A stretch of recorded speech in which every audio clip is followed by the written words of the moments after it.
उस क्लास में लगभग 40 स्टूडेंट बैठे थे।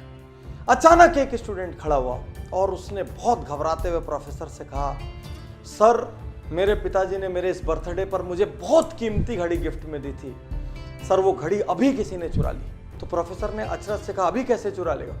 बोले सर अभी जो 5 मिनट का ब्रेक हुआ था उसमें मैं अपनी घड़ी अपने टेबल पर रख के गया था और उसके बाद से वो घड़ी नहीं मिल रही है। प्रोफेसर ने कहा, उसके बाद कोई भी इस क्लास से गया और आया नहीं है, इसका मतलब जिसने भी घड़ी उठाई है वो इसी क्लास में है। प्रोफेसर के मन में विचार आया कि इन लोगों को एक दूसरे के बारे में पता नहीं लगना चाहिए कि किसने घड़ी चोरी की। और प्रोफेसर ने कहा, सब लोग अपनी अपनी आंख में काली पट्टी बांध लो। और सब ने काली पट्टियां बांध ली, लाइन से खड़े हो गए। प्रोफेसर ने एक एक करके सबको यूं हाथ लगाना शुरू किया और उस लड़के की जेब में घड़ी मिल गई।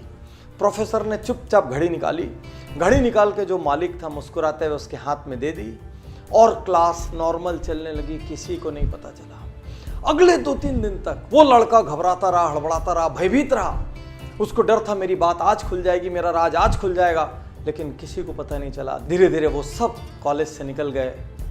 बहुत साल बाद अब वो लड़का जिसने चोरी की थी वो अब एक बड़ा इंडस्ट्रियलिस्ट हो चुका था। कॉलेज का रीयूनियन का फंक्शन था, वो उस फंक्शन में आता है, वो अब एक सेलिब्रिटी सा है। वो उस फंक्शन में आया और उसने अपने प्रोफेसर के पास जाके उसके पैर छुए और प्रोफेसर से कहा, सर मैं आज आपसे एक बात कहना चाहता हूँ। प्रोफेसर ने कहा, बोलो।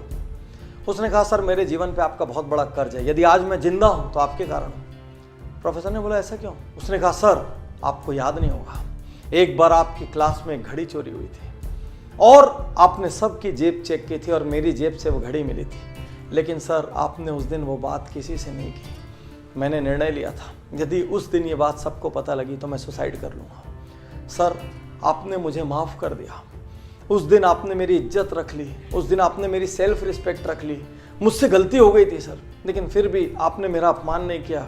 आज मैं जहाँ भी हूँ सर उस लेसन की वजह से, मैं यदि जिंदा हूँ सर तो आपकी वजह से। और प्रोफेसर कहता है, अच्छा वो तुम थे क्या? तो लड़के ने अचरज से कहा, मतलब? बोले, उस दिन मैंने तुम सबकी आंखें तो बंद कराई थी, लेकिन साथ साथ मैंने अपनी आंखों में भी पट्टी लगा ली थी ताकि मुझे भी नहीं पता चले मेरे कौन से स्टूडेंट ने ये काम किया है। मैं नहीं चाहता था मेरे अपने किसी स्टूडेंट की वैल्यू मेरी नज़रों में हल्की हो या मैं किसी के साथ दुर्व्यवहार करूँ। ये सुनते ही वो लड़का जो अब एक नामी इंडस्ट्रियलिस्ट था, उसकी आंखों में आंसू आ गया और वो प्रोफेसर के गले लग के 2 मिनट तक रोता रहा। यही तो अद्भुत महानता है, किसी की गलती पता चलते हुए भी माफ कर देना, किसी को इग्नोर कर देना, उसको उसकी सेल्फ रिस्पेक्ट बचाने का मौका दे देना, पता होते हुए भी कि ये कल्प्रिट है, उस वक्त जाने देना ताकि उसको सुधरने का अवसर मिल सके, अपना चेहरा ऊंचा करके चलने का अवसर मिल सके। आज के इस युग में जहां हर व्यक्ति किसी न किसी की गलती ढूंढ रहा है, परिवार में माँ बाप की गलती, भाई की गलती, जीवन साथी की गलती, ऑफिस में बॉस की गलती, कलीग्स की गलती, कुछ और नहीं हुआ तो देश की गलती, समाज की गलती, राजनीति की गलती, सरकार की गलती, सबकी गलती ढूंढ रहे हैं।